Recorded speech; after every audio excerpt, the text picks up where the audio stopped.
mains vers le ciel. Commence à proclamer la bonté de Dieu. Prions le Seigneur. Alléluia.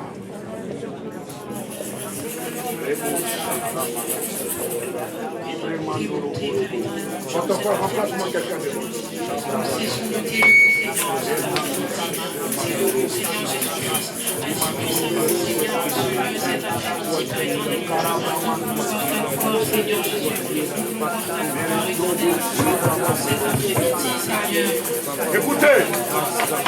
Écoutez. Je suis en train de voir des membres d'église, mais je le vois dans des stations, en temps de bus, dans des gares. J'aimerais que tu puisses aller débloquer. Que ces gens-là arrivent jusqu'en salut. Tu vas prier. Je suis en train de voir des gens chercher à s'égarer. Tu vas dire que le Seigneur dispose. Nous sommes dans la période du surnaturel. Ce qui est impossible aux hommes est possible à Dieu. Elle commence à déclencher cela.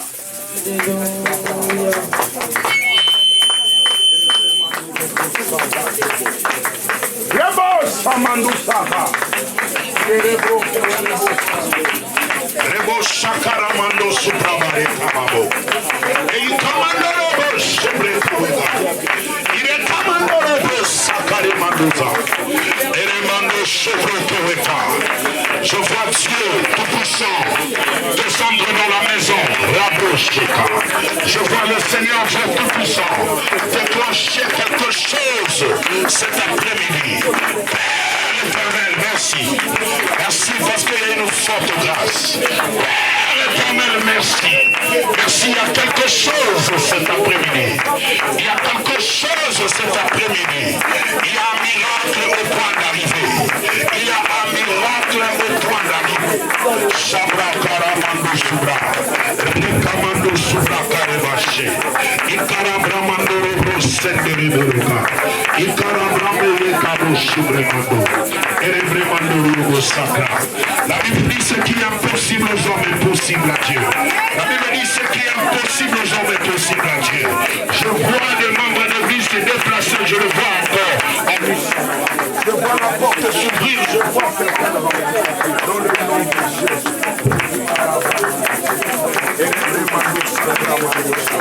Et Amandou,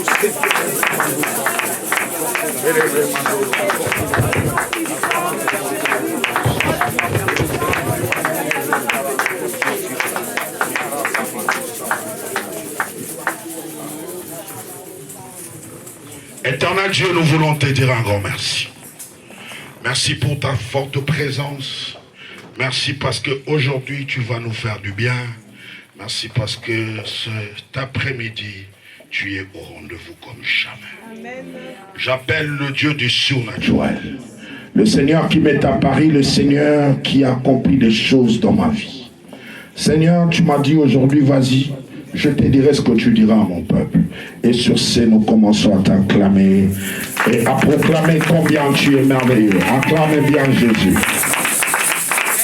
Merci beaucoup les chantres, que le Seigneur vous bénisse. Gloire au Seigneur. Est-ce qu'on peut acclamer Jésus? Acclame bien le Seigneur. Tu peux reprendre ta place. Je vous salue tous dans le nom précieux de Jésus-Christ. Laisse que la grâce de Dieu ainsi que sa faveur soit parmi nous. Amen. Nombre chapitre 17.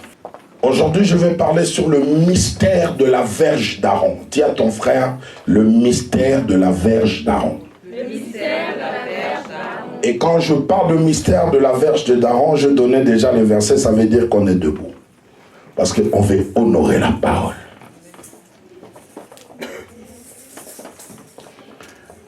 Je sentais que le chantre avait des choses qui devaient libérer aujourd'hui, mais l'ennemi les a combattues. Je sentais. Je sentais qu'il y avait quelque chose dans la maison. Quand je dis debout, ça veut dire que tu sois enfant, que tu sois papa, que tu sois oncle, on est debout dans la présence de Dieu.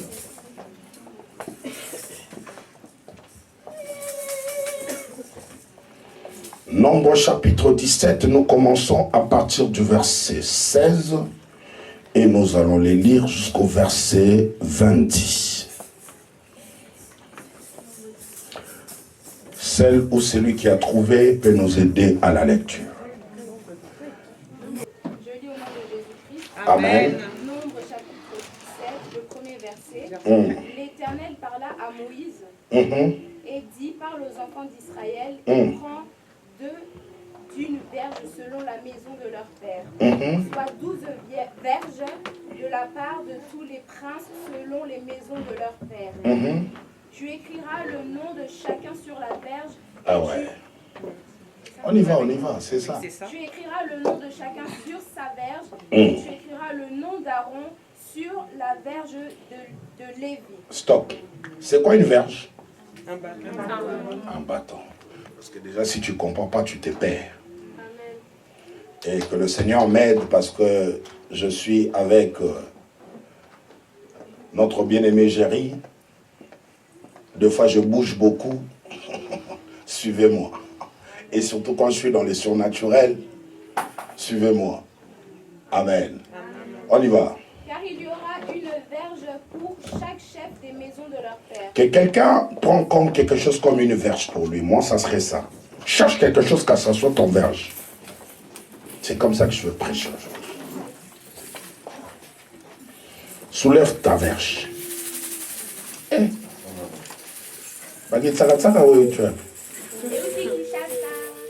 Qui a amené? Est-ce qu'on peut jeter la bénédiction sur elle? Jette la bénédiction. Amen. Soulève ta verge. Nous sommes en train de lire et on soulève la verge. Essaye d'abord d'écrire ton nom sur ta verge. Si tu n'es pas dans le surnaturel, tu vas poser cette question. Mais si tu es dans le surnaturel, tu ne poseras pas ce genre de questions. C'est-à-dire que tu n'as même pas besoin d'utiliser ton encre. Tu peux juste écrire ton nom. Comme c'est le surnaturel, ça reste. Ce que l'œil n'a point vu, l'oreille n'a point entendu.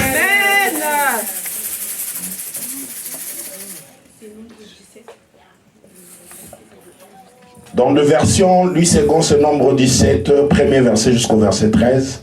Et pour d'autres, c'est chapitre 16 jusqu'au verset 26. Je soulève ma verge, j'entends la lecture. On y va. Verset 4. Tu les déposeras dans la tente d'assignation, devant le témoignage où je me rencontre avec vous. Tu les déposeras où? Dans la tente d'assignation. Et tente d'assignation, prenons ça comme l'autel. Je les dépose le mien ici. Viens déposer ça. Tu vas comprendre le message parce que le message est spirituel et tu vas comprendre aujourd'hui. Tu as bien fait d'être dans la maison. Amen. Donc vous me créez un autre mouchoir. Maman Nali, tu avais prévu un autre? Créez-moi un autre.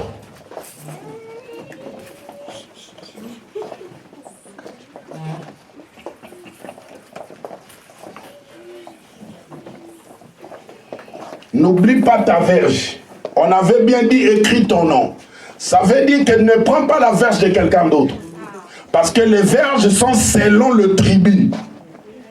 Tu représentes ta tribu, c'est-à-dire tu représentes ta famille. Amen. Gloire au Seigneur. Verset 5. Tout le monde a déposé sa verge? Amen. On y va. Verset 5. L'homme que je choisirai sera celui dont la verge fleurira. Et je ferai cesser de devant moi les murmures que Lorsque je ferai quoi? L'homme que? je choisirai. Donc c'est-à-dire, parmi les verges qui sont là, le Seigneur doit choisir une verge. Amen. Et je suis en train de prier que cela soit ta verge. Je dis, je prie que cela soit ta verge. Je dis que dans ta verge, quelque chose se passe. Amen. Come on. Amen. Et je ferai cesser de devant moi les murmures que profèrent contre vous les enfants d'Israël. Mettons les enfants de Rehoboth. Yes. On y va. Moïse parla aux enfants d'Israël, et tous leurs princes lui donnèrent une verge. Comme il y a des verges qui sont là. Chaque prince une verge. Selon les maisons de leur père, soit 12 verges. La maison d'Aaron était au milieu des leurs. Moïse déposa les verges devant l'Éternel, dans la tente du témoignage. Le lendemain, lorsque Moïse entra dans la tente de témoignage, voici la verge d'Aaron pour la maison de Lévi avait fleuri. Elle avait poussé des boutons. Elle a poussé des boutons. Produit des fleurs. Produit des fleurs. Et mûri des amandes. Et mûri des amandes. 9. Moïse ôta de devant l'Éternel toutes les verges et les porta à tous les enfants d'Israël, afin qu'ils voient et qu'ils prennent chacun leur verge. L'Éternel dit à Moïse: reporte la verge d'Aaron devant le témoignage, pour être conservée comme un signe pour les enfants de rébellion, afin que tu fasses cesser de devant moi leur murmure et qu'ils ne meurent point. 11. Moïse fit ainsi, et il se conforma à l'ordre que l'Éternel lui avait donné. Les enfants d'Israël dirent à Moïse: voici, nous expirons, nous périssons tous. Quiconque s'approche du tabernacle de l'Éternel meurt. Nous faudra-t-il tous expirer? Parole du Seigneur. Nous rendons grâce à Dieu. Gloire soit rendue à notre Maître. Écoutez, prenez ensemble avec moi 2 Rois chapitre 6. Regarde ton voisin, dis: tu es béni. Et ta verge va fleurir. Ah, tu ne l'as pas bien dit.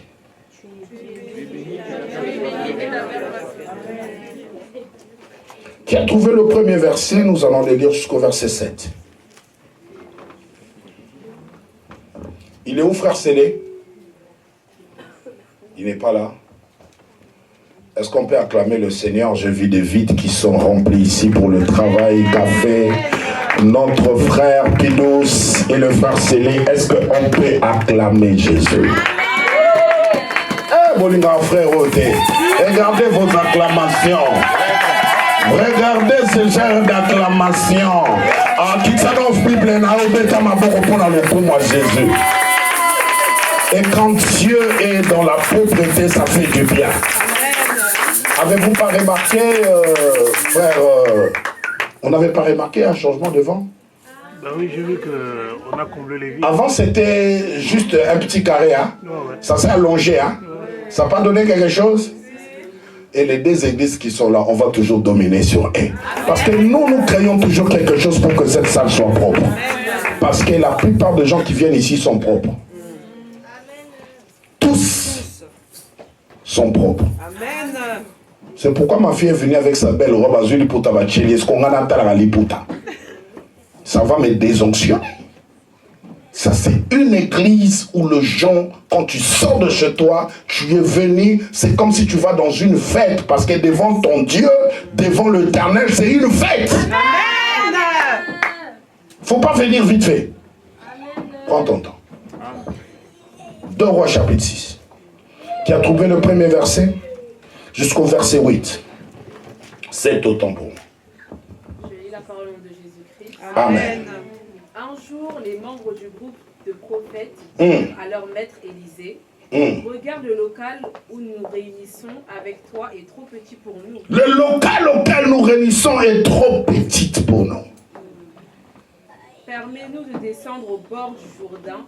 Chacun de nous préparera une poutre et nous construirons là un nouveau local de réunion. Alléluia. Allez-y, dit Élisée.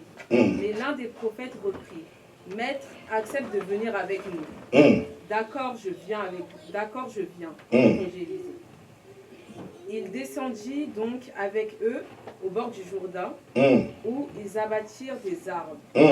Tandis que l'un d'eux taillait sa poutre, le fer de sa hanche se détacha du manche et tomba dans la rivière. L'homme s'écria: quel malheur, maître! C'est une hache que j'avais empruntée. Une hache que j'avais empruntée. Élisée lui demanda: où le fer est-il tombé? L'homme lui montra l'emplacement. Alors Élisée coupa un morceau de bois et le lança à cet endroit. Aussitôt, le fer de la hache revint à la surface. Récupère-le, dit Élisée. et l'homme n'eut qu'à étendre la main pour le prendre. Parole du Seigneur. Nous rendons grâce à Dieu. Merci beaucoup. Vous pouvez reprendre vos places. Commando, prenez vos places. Merci beaucoup pour le travail fait.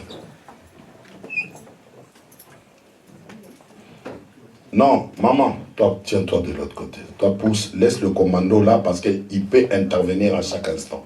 Le commando ne peut pas rentrer en ligne. Voilà. Gloire au Seigneur. J'étais en train de parler qu'aujourd'hui, je suis en train de parler sur le mystère de la verge d'Aaron. Et c'est quoi une verge? On a dit c'est un bâton.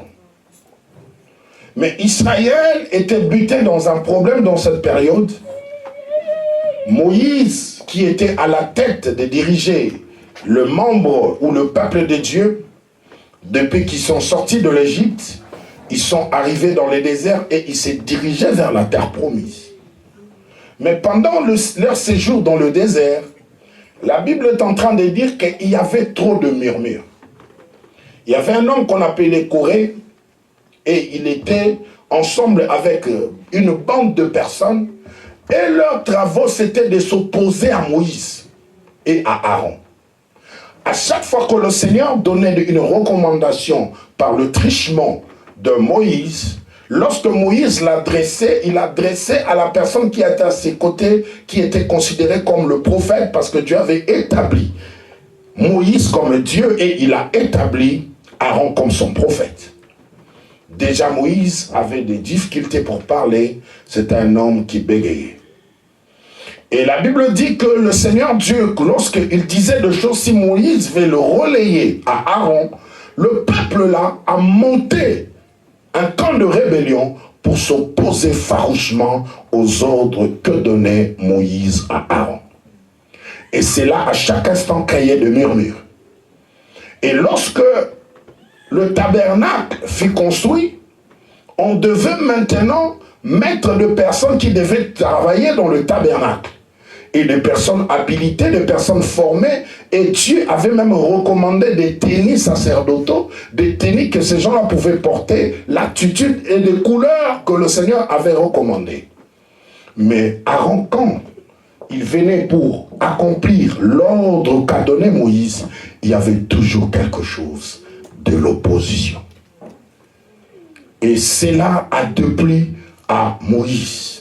Moïse donne des ordres et il dit on ne va pas le faire. Et il y a un groupe de personnes qui obéissaient à Corée ainsi que à tous ces gens-là qui étaient comme de rebelles. Et Moïse tomba face contre terre, il pleura devant l'Éternel. Et l'Éternel lui dit, Moïse, prends entre les mains de 12 princes de toutes les 12 tribus. Chacun doit ramener une verge. Chacun doit ramener un bâton. Et que va servir le bâton là? Vous allez le ramener sur la tente d'assignation. La tente d'assignation, c'était un lieu où Moïse était en train de rencontrer l'Éternel pour parler avec l'Éternel. Bien-aimés dans le Seigneur, j'aimerais vous dire, chaque assemblée, église, maison, il doit toujours avoir un leader. Amen. Lorsqu'il n'y a pas un leader, sachez-le très bien que cette maison ne peut jamais évoluer. Il n'y a jamais eu de leader. Il y a un seul leader. Aujourd'hui, la plupart de couples ont de gros soucis. Pourquoi? Parce que le leadership n'est pas bien assis. Il y a la femme qui est leader, il y a l'homme qui est leader. Tu vas voir parmi les gens qui sont en train de vivre, et on a ce genre de couple, ça finit toujours un jour par être capoté. Parce qu'un leader, c'est quelqu'un qu'on a établi. Et la parole que le leader donne, cette parole vient de l'Éternel. Et lorsque tu es en train d'obstiner à ton leader, sache que c'est à Dieu que tu es en train de faire obstruction. Amen. Alléluia. Amen. C'est à l'Éternel que tu es en train de faire obstruction. Et dans des églises, c'est pareil. Il y a un leader que Dieu a établi. Il ne peut pas avoir plusieurs leaders. Tu vas voir certaines personnes, il peut aller de l'autre côté. Non, moi je ne suis pas d'accord à ce que le pasteur dit. Il va entraîner un groupe de personnes. Et ces groupes de personnes vont commencer à l'écouter. Bien aimé, c'est par là qu'il y a le désordre qui rentre. Et c'est par là que nous voyons plusieurs dislocations des églises. Un leader n'anime pas sa vision seul. Mais un leader a besoin des animateurs de la vision. Amen. Un leader te dit quelque chose. Il dit ça à la personne à qui lui il a donné confiance. Et c'est ainsi que cette personne-ci, il est aussi obéi. Que c'est comme ça que tu obéis aussi à l'Éternel. Parce que tout pouvoir vient de l'Éternel. Alléluia. Amen. Et Moïse, lorsqu'il est buté à ce problème, on devait maintenant finir ce genre de contestation. Mais écoutez, pourquoi nous voulons apprendre la verge d'Aaron? J'ai 3 petites raisons auxquelles nous allons apprendre ces choses. Première raison, une verge représente l'autorité. J'aimerais te dire, tel que tu es là, Dieu t'a investi d'une autorité. Amen. Tel que tu vis là, tu as une autorité. Et j'aimerais dire à l'église de vous le rappeler, moi je forme des personnes qui seront autonomes, qui n'auront pas besoin de moi à chaque instant. La plupart des enfants qui sont ici, chacun tu verras dans sa voiture une fiole d'huile. Pourquoi?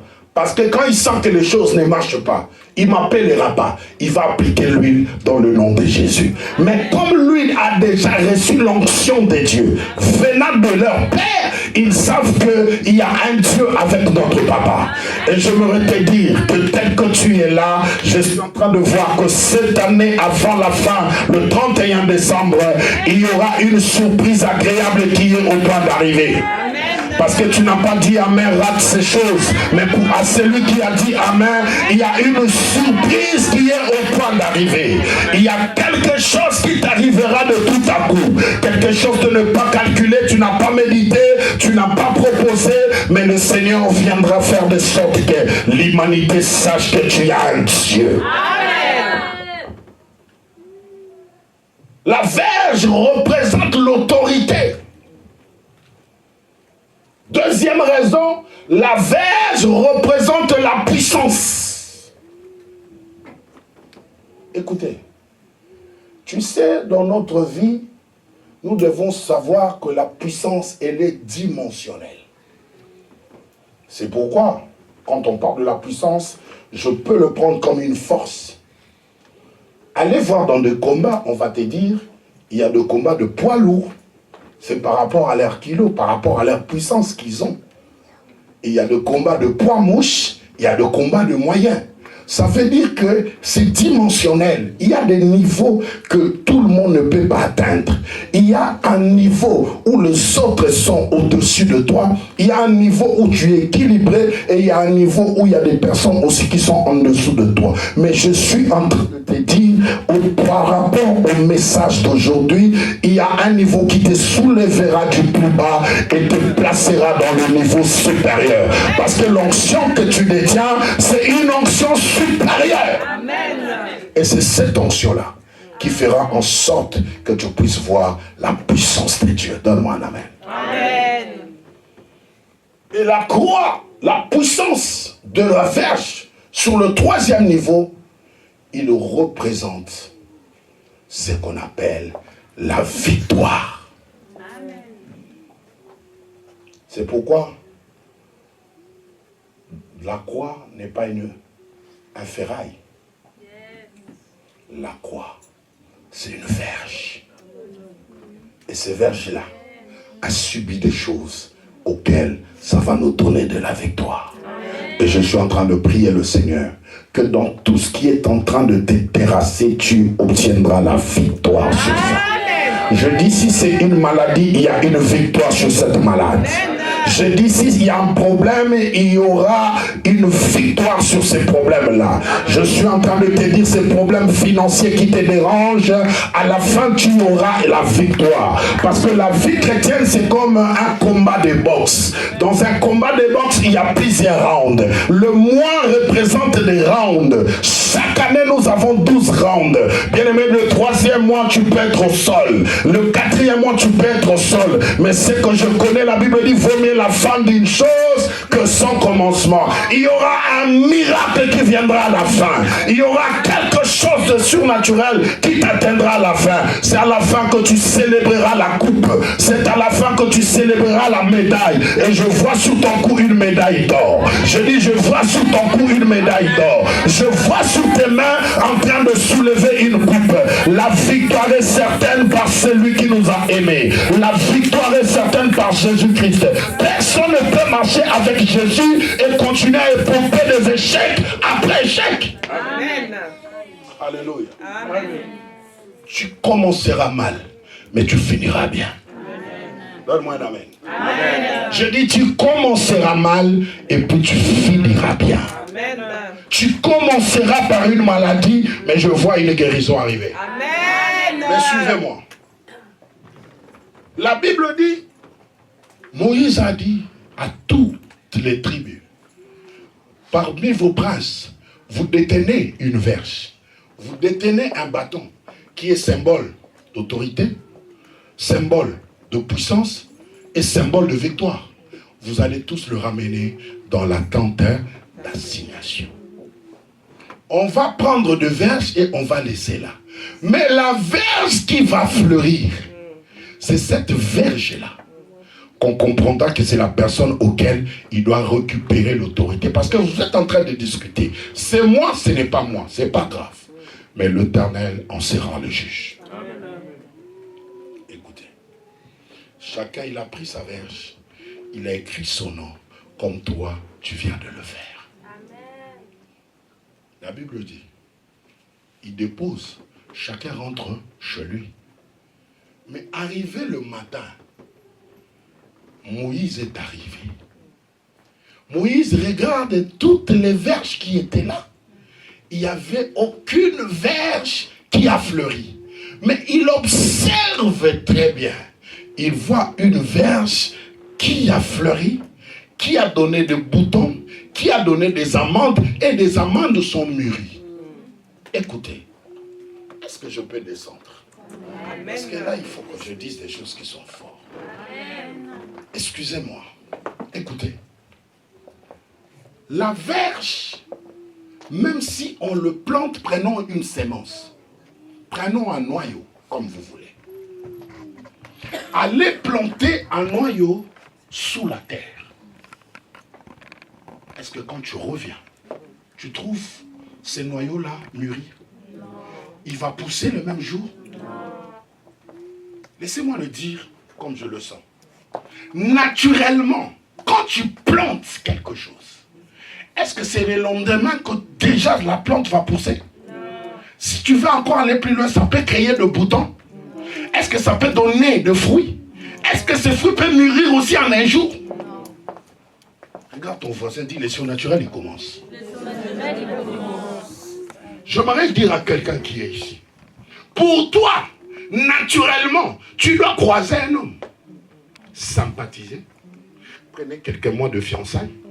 Après, il peut se représenter devant ta famille. Après, ça peut aller dans le fiançailles, prédotes, dot, mariage, bénédiction nuptiale. Ça, c'est naturellement. Mais je ne suis pas un prédicateur que je suis venu prêcher le naturellement. Mais je suis un prédicateur qui vient prêcher le surnaturellement. Amen. Ça veut dire, selon le temps, Kairos, le temps que Dieu nous a donné, il faut qu'une sémence qui rentre par terre doit subir d'abord la putréfaction. Ça doit mourir. Et quand il meurt, c'est alors qu'il commence à donner quelque chose. Et il y a quelque chose qui peut pousser. Pourquoi? Parce que la sémence là a pourri, la sémence là a croisé la putréfaction, la sémence là est morte, c'est alors qu'il peut produire. Mais je suis venu te dire, le Seigneur auquel nous prêchons, c'est un Dieu qui n'a pas besoin de la terre pour planter. Amen. Le Seigneur n'a pas besoin de la terre pour qu'il plante quelque chose et que la chose pousse. Mais l'Éternel, c'est quelqu'un qui est capable de prendre de la terre quelque chose pour le produire. Amen. Amen. Je veux le dire. Il faut d'abord prendre quelque chose, l'enfouir dans le sol pour que la chose pousse. Mais qu'est-ce que Dieu a fait? Il a pris maintenant la terre à qui on enfouit la chose. Lui, il a pris ça et il a formé tout. Je suis en train de te dire, s'il y a un schéma qui ne marche pas, mais le schéma de surnaturel, ça marche. Le problème, c'est que toi, tu as écouté pour avoir de papier, il faut faire ceci et faire cela. Mais je viens te prêcher le surnaturel. Le surnaturel brise de loi naturelle. Regarde ton voisin. Dis, le surnaturel doit être le pain de la maison. Les enfants, ils ne meurent pas de faim quand ils ont un papa responsable. Il y a toujours de pain qui sont là. C'est-à-dire, c'est de la même manière que la vie du surnaturel, tu dois la normaliser. Tu dois faire que la vie spirituelle soit quelque chose que tu respires. Là où tu sens que tu es bloqué, ne plus avoir de soucis, de ne plus avoir de problèmes. Sache que la solution viendra d'une manière. Écoutez, un jour, on est venu attraper Jésus. Ils ont dit, tu as de problèmes d'impôt. Tu n'as pas l'argent pour payer l'impôt.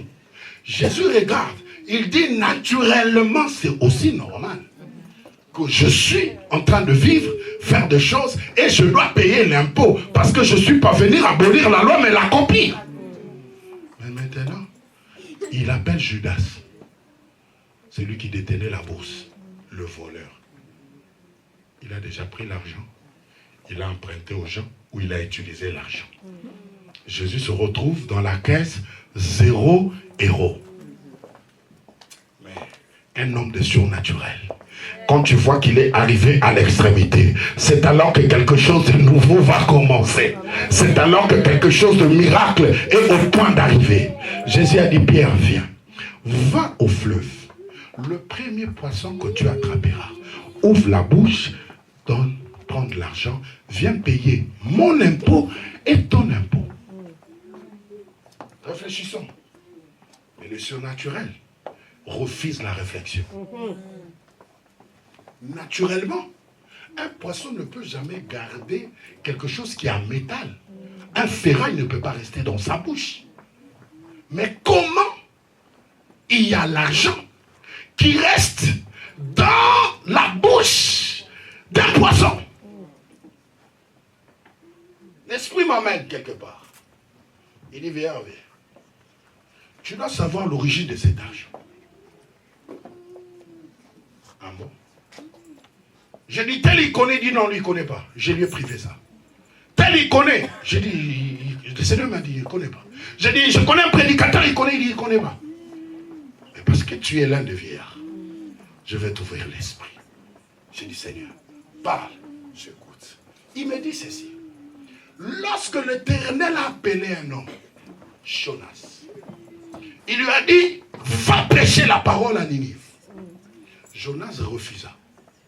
Il va aller prendre l'argent qu'il avait. Il est allé acheter un billet pour aller où? À Tarsis. Et quand il a acheté un billet, on lui a rendu la monnaie. Il a pris sa monnaie, il l'a mis dans sa poche. Et arrivé dans le bateau, il y avait quelque chose qui est arrivé. Et on a pris Jonas. Il a dit, pour que le salut puisse rentrer dans ces bateaux, il faut que vous me jetez où? Dans l'eau. Quand on a jeté Jonas dans l'eau, l'argent est passé par l'eau. L'argent est descendu. Mais Jonas, il va aller séjourner où? Dans la gueule d'un poisson. Alors que le poisson a avalé Jonas, mais le poisson arrive à respirer. Et Jonas, chose miraculeuse, Dans le ventre de poisson, Jonas s'est mis à prier. Ça veut dire quoi? Ventre de poisson, c'est une difficulté. Mais cela n'a pas empêché Jonas, dans cette difficulté, d'adresser sa prière. Écoutez, si je vais joindre la modératrice, lorsque tu sens que les choses deviennent compliquées, c'est maintenant là que tu dois aller dans l'application prière activée. Lorsque tu sens dans ta vie qu'il y a des difficultés, mais c'est à ce moment-là que tu dois encore élever le standard de la prière. Je suis en train de te dire, la prière, ça marche. Je suis en train de dire à quelqu'un que le Seigneur Dieu n'abandonne pas et ne ferme pas l'oreille à la prière. Parce qu'il sait que cette prière est adressée à lui. Lui, il doit montrer aux gens que je suis un Dieu qui ne faillit jamais.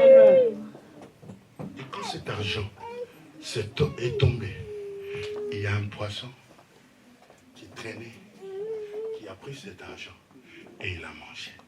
Mais là, Jésus n'était pas encore né. Et l'Éternel a fait en sorte que ces poissons-là restent vivants, que ces poissons-là soient transgénérationnels. Des générations sont passées, mais le Seigneur a permis que cet argent-là reste dans la bouche de ces poissons, parce qu'en cas de difficulté, si la terre ne donne pas, l'eau donnera. Je suis en train de prophétiser pour quelqu'un. Là où tu sais que la chose va venir, s'il ne vient pas, sache que Dieu ouvrira une autre porte. Non, je dis Dieu ouvrira une autre porte.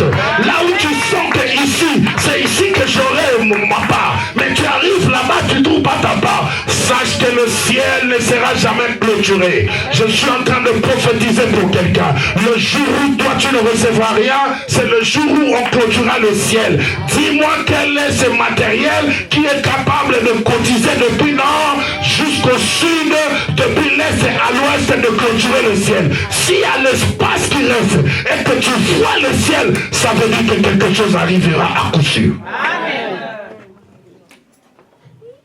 Aaron a placé sa verge, mais l'Éternel a regardé 12 verges, mais l'Éternel est tombé sur la verge d'Aaron. Je suis en train de te dire, vous pouvez être plusieurs dans le même domaine, même catégorie, mais la tienne, ça marchera. C'est ton profil qu'on choisira parmi le CV que Dieu est en train d'envoyer.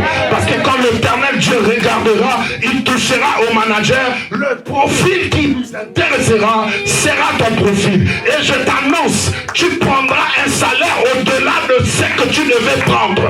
Tu feras des choses énormes parce que tu es dans la zone du surnaturel.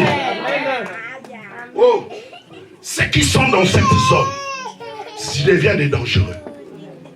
Ceux qui sont dans cette zone, si on ne l'appelle pas magicien, on lui dira, toi tu es un sorcier. Parce que des choses seront très compliquées.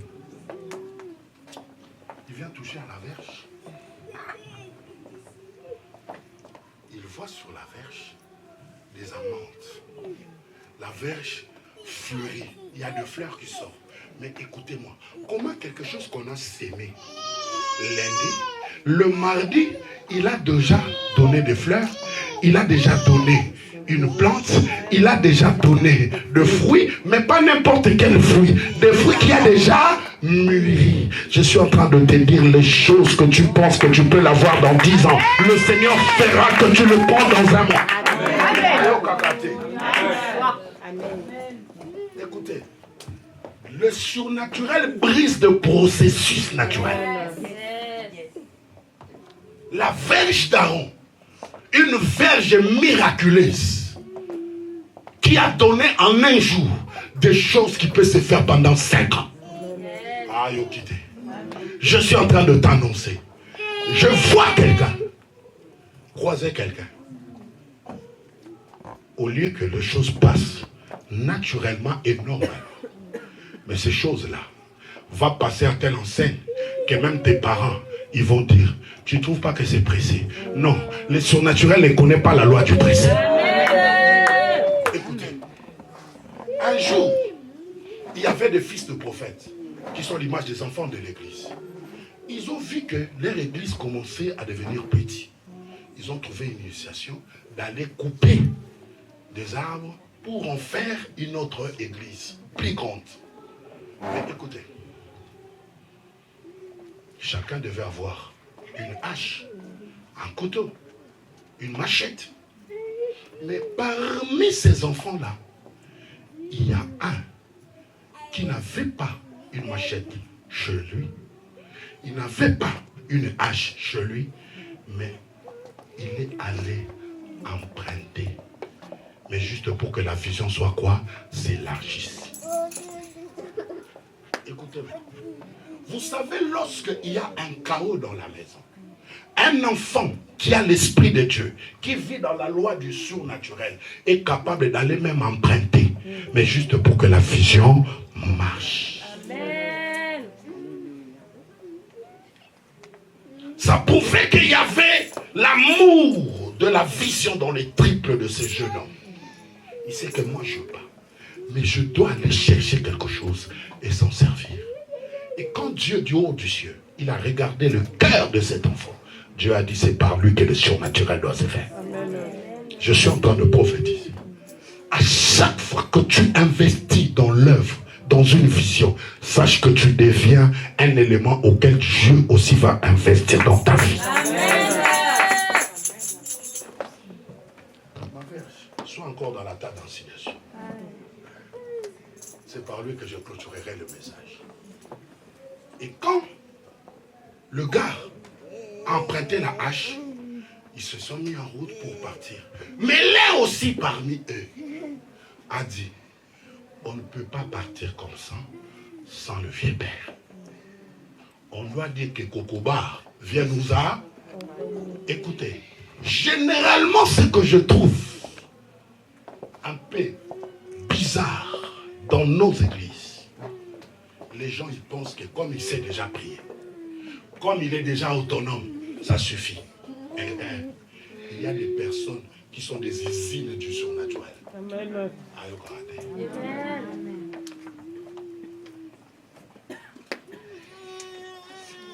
Il y a des personnes qui sont des usines du surnaturel. Tu peux le voir affaibli, tu peux le voir tel que tu le fais, mais son mot pèse dans la spiritualité.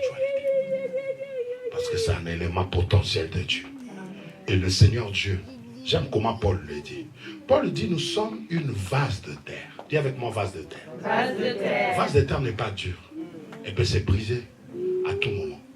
Mais ce qui est important, c'est la suite du verset. Dis, Kokoba, qu'est-ce qu'il a dit? Kokoba, qu'est-ce qu'il a dit?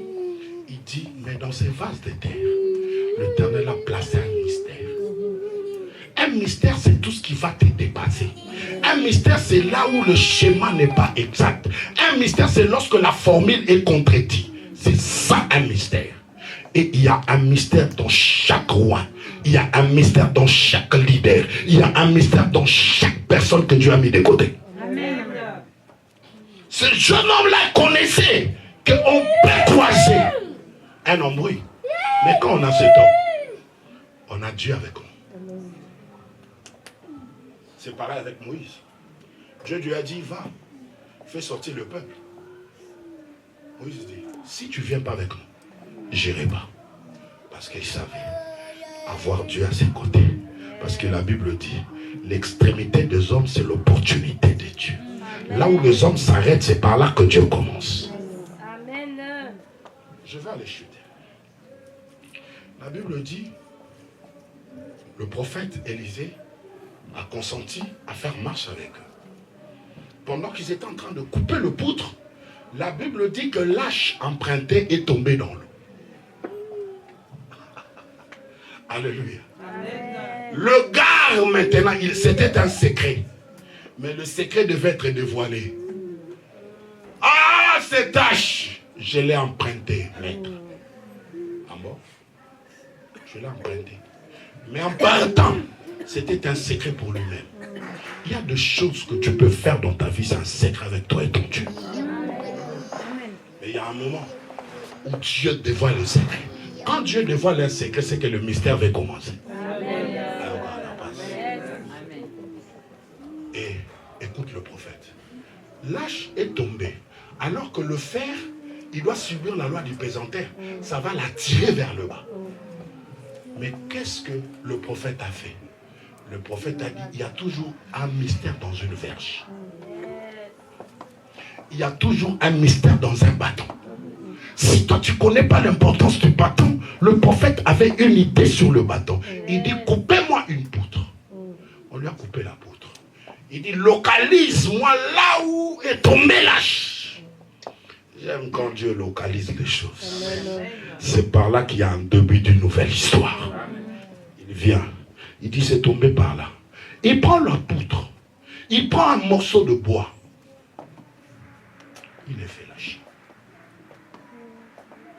Maman Claudine, le morceau de bois est allé récupérer l'âche. Naturellement, c'est possible. Pourquoi?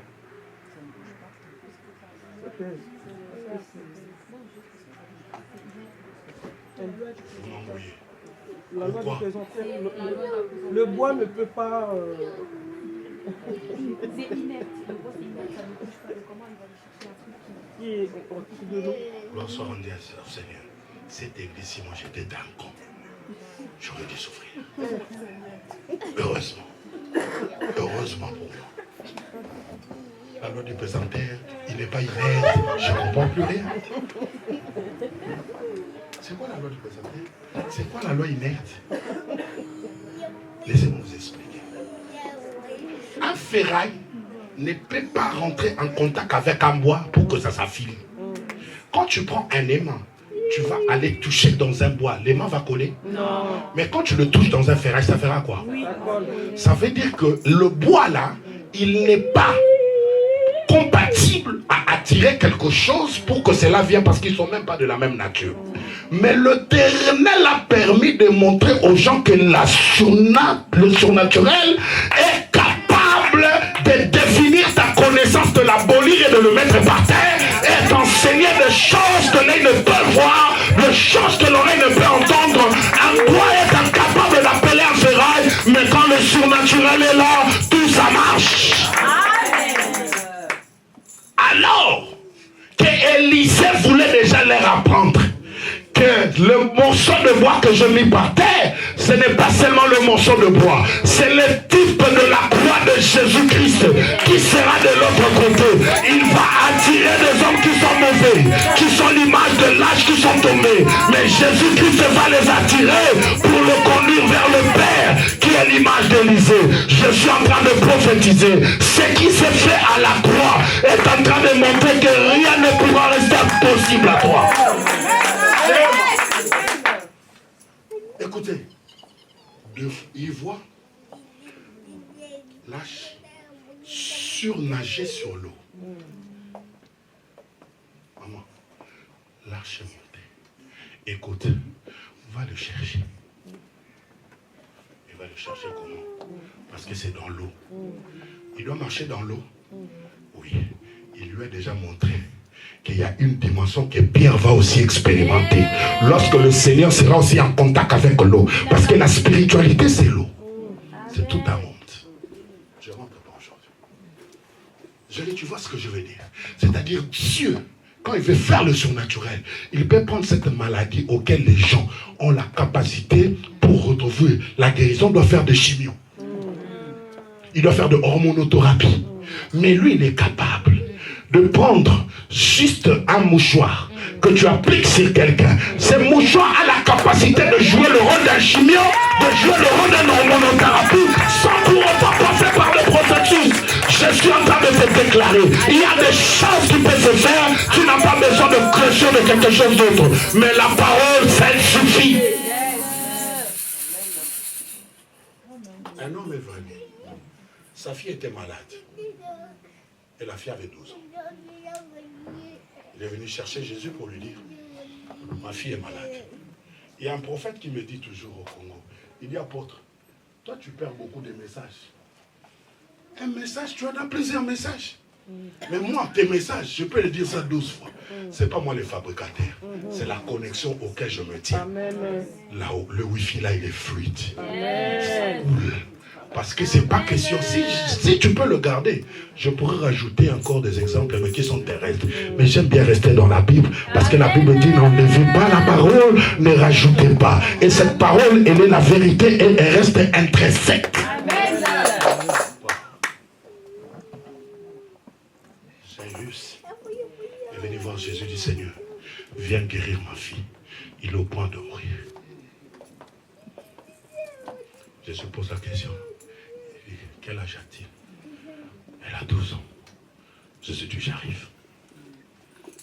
Jamais faisant, il y a une femme de perte de sang pendant combien? 12 ans. 12 ans. Il vient toucher Jésus par derrière. Jésus dit, j'ai senti une force sortir de moi. Qui m'a touché? Qui m'a touché? Écoute Pierre, insolent. Avec ce nombre de personnes. Tu me poses la question, qui t'a touché? Mais écoutez, Pierre, tu apprends qu'il y a beaucoup de gens. Mais il y a touché et touché. Il y a un touché qui est prophétique. Il y a un toucher qui fait sortir la force. Amen. Et il y a un toucher qui ne bouge rien. Et la femme était toute tremblante quand il a vu Jésus. Jésus a dit, ta foi t'a guéri. Mais écoute, maman, le miracle auquel Jésus avait disposé, la femme l'a volé en mi-chemin. Prospérité, on est venu dire aux messieurs, n'importune plus le maître. Ta fille est, elle est morte. Église, heureusement Nzambe, abattez la ranga.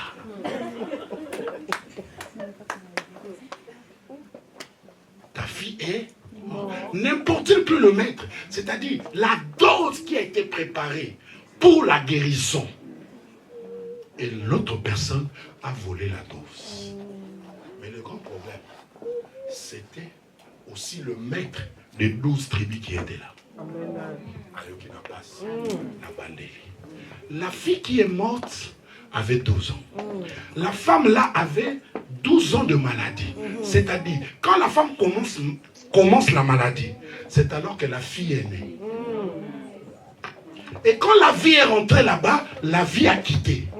De l'autre côté, mais il y avait le 12, le maître de 12 tribus de Juda qui était à la tête, en train d'aller voir cette personne-là. Mais écoutez, ce n'était plus le même Jésus à qui la femme a touché. Mais là, c'était un autre Jésus. Ce Jésus-là devait ressusciter quand il joue. Et le 12, 1 plus 2, ça donne combien? Donc c'était le troisième personne. Parce qu'il y a le Père, il y a le Fils et il y a l'Esprit. C'est-à-dire on a récupéré quelque chose qui venait du Père au Fils. C'est alors que l'Esprit devait être. Ici je parlais chinois. Que le Saint-Esprit vous interprète. Et la Bible dit, Jésus a dit à ce monsieur, n'ayez pas peur. Crois seulement. Avançons. Ils arrivent dans la maison. Ils regardent la fille. Talita Koumi.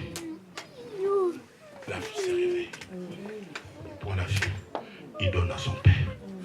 Quand le surnaturel est là, ôte la crainte, ôte la peur, ôte des limitations. Et je ferme la parenthèse. Moïse, quand il a pris la verge, il dit, Aaron, prends ta verge. Et il a dit aux autres, venez récupérer vos verges. Et pendant ce temps, toi viens récupérer ta verge. Crois que c'est ta verge que tu récupères là, c'est lui qui a fleuri. La mienne, elle a fleuri. Viens aussi récupérer ta verge qui a fleuri. Viens aussi récupérer ta verge à Oshebradousablaka. Pendant que tu récupères ta verge, il y a un miracle auquel tu es en train de tenir. Je dis, tu as un miracle auquel tu es en train de tenir. Je dis aujourd'hui, tu ne sortes pas main vide, mais tu prends un surnaturel. Avec ces verges-là, il y a des choses qui se passent. Avec ces verges-là, il y a un miracle autour de toi. Avec ces verges-là, il y a quelque chose autour de toi. Dans le nom de Jésus. Dans le nom de Jésus. Dans le nom de Jésus. Que ta verge produise encore de miracles. Au nom de... Lève-toi et acclame bien Jésus. Si tu sais que ta verge a produit quelque chose, tu peux pousser des cris de joie et acclamer le Seigneur. Père éternel, Dieu de tout esprit, Dieu du surnaturel, avec cette verge d'Aaron par la foi, qui est devenue la verge des Carocs, tu cites ton nom, qui est devenue la verge des Carocs, que cette verge va rendre témoignage à moi. Mais écoutez, l'Éternel dit à Moïse, tu diras, tu prendras la verge qui a fleuri d'Aaron. Va aller le garder comme souvenir. Cette verge-là, personne ne le touchera. Garde ça. Et je suis venu te dire, ce que tu as touché, par la foi, garde-la. Ça peut être une bouteille d'eau, tu peux finir l'eau. Ça peut être le kitsaka, tu vas les rendre. Mais je dis, par la foi, tu l'as déjà. Amen. À chaque fois, tu verras quelque chose qui est négatif. Lève toujours ta main, regarde ta verge. Amen. Si tu as vu cette verge commencer, ce qui a fleuri, sache que rien n'est impossible. Cette chose-là aussi, il y aura une solution. Amen. Père, je bénis ton peuple dans le nom de Jésus, que je dis 3 fois Amen. Amen, Amen, Amen. Va aller voir 3 personnes, dire protège ta verge, parce que tu es membre de l'équipe du surnaturel.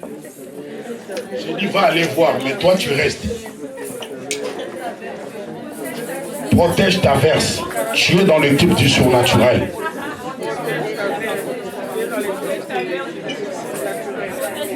Protège ta verge, tu es dans le cube du surnaturel.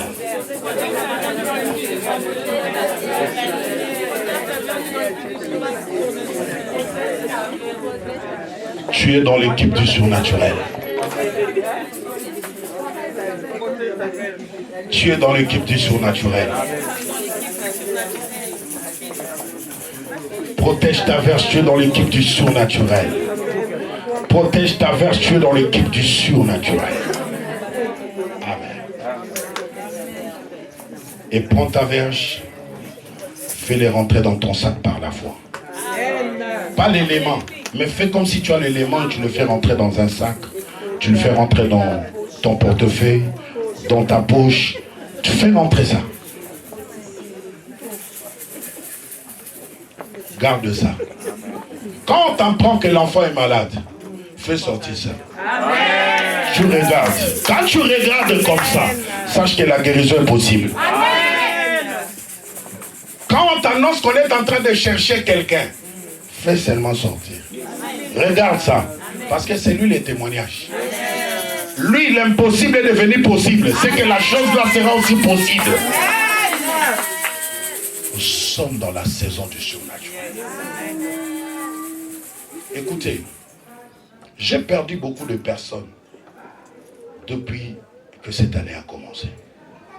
Je fais des allers-retours, aller enterrer d'autres dans Belgique, ici, partout. Et le Seigneur m'a dit ceci. Tout ça, ce sont des signes que je t'ai montrés. Pour dire, ne joue pas avec la vie. Ça n'arrive pas qu'aux autres. Et je suis en train de dire aujourd'hui, du haut de cette tente d'assignation qui est l'autel auquel le Seigneur m'a établi, ceux qui sont présents dans cette maison et ceux qui sont derrière Rehoboth, personne d'entre vous mourra dans les 3 mois qui restent. Peu importe la taille de choses que tu croiseras. Si tu es dans un avion et que l'avion fait un crash, tu seras le seul survivant. Dans un véhicule et que le véhicule fait des tonneaux, tu seras un survivant. Et s'il y a le membre de ta famille qui t'accompagne, et aussi rentre dans cette alliance. Tu n'enterreras personne cette année. J'ai dit, tu n'enterreras personne cette année. Le miracle sera ton partage. Amen. Reste dans la présence du Seigneur, peu importe les circonstances. Que ces problèmes-là te trouvent dans sa présence, dans la prière. Amen. Pendant que notre papa s'approche pour nous bénir, nous inclinons nos têtes. Sublime tendre Père, nous sommes venus te dire encore merci. Merci pour tout ce que tu as fait au milieu de nous. Ma prière est que Dieu, le surnaturel, marche avec ton peuple. Et cette semaine, je le dénommais la semaine du surnaturel. Il y aura miracle après miracle. Miracle le matin, miracle à midi, miracle le soir, miracle la nuit.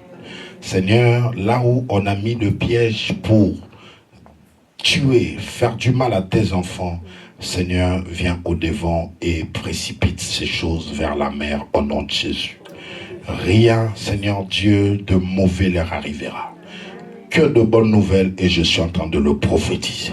Que la grâce de Dieu, que la faveur de Dieu soit parmi vous, que l'Éternel Dieu vous donne un nom nouveau et que le Seigneur accomplisse encore de grandes choses parmi vous. C'est dans le nom précieux de Jésus que nous t'avons ainsi prié. Ensemble, nous disons 3 fois Amen. Amen, amen, amen.